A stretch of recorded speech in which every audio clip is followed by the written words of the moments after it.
Obnova fasade lahko za posameznika predstavlja konkreten finančni zalogaj. Prav vsaka pomoč in subvencije za to prideta še kako prav. Med ukrepi, ki jih subvencionira Ekosklad, je tudi toplotna izolacija objekta.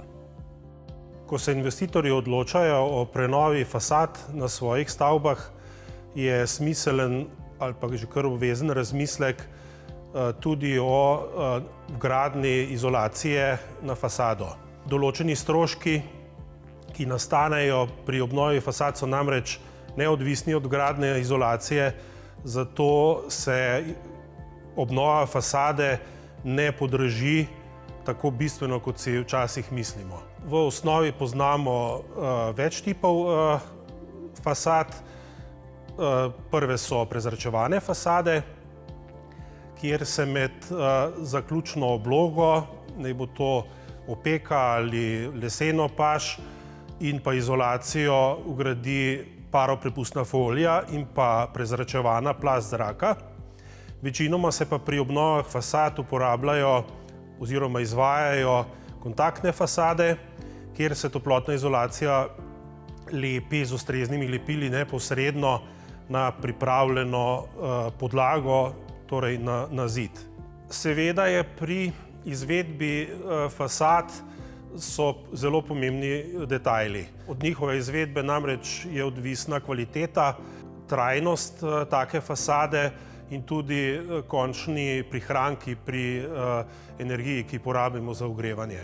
Ekosklad ima določene zahteve pri sami izvedbi, predvsem kar se tiče debeline in uporabljenih sistemov.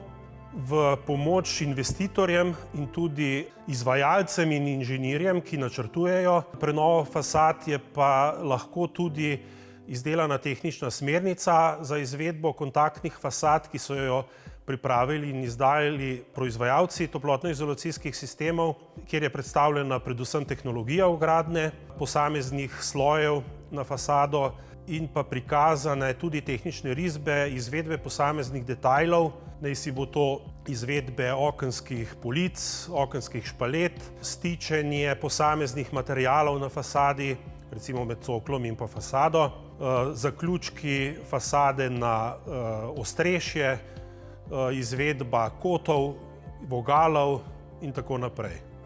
Pri sami izvedbi izolacije toplotnega uvoja je zelo pomembno, da investitor izbere materiale iz istega sistema od istega proizvajalca. To je tudi eden izmed pogojev Ekosklada, namreč Ekosklad ima na svoji spletni strani objavljene tudi sisteme, ki ustrezajo zahtevam Ekosklada za pridobitev nepovratnih spodbud.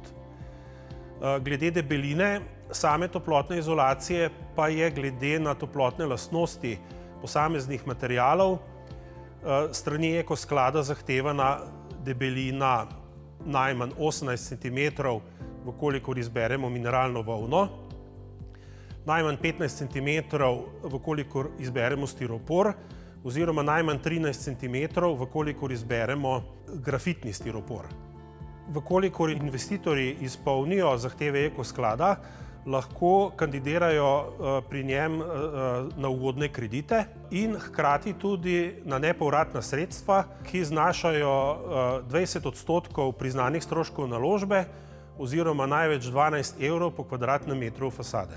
Vsi investitorji, ki se odločajo za izvedbo izolacije fasade, so vabljeni v najbližjo svetovalno pisarno En svet, kjer se bomo lahko pogovorili o vseh odprtih vprašanjih, o izvedbi posameznih detajlov in tudi pomagali investitorjem pri pripravi vloge za pridobitev ali kredita ali nepovratnih spodbud.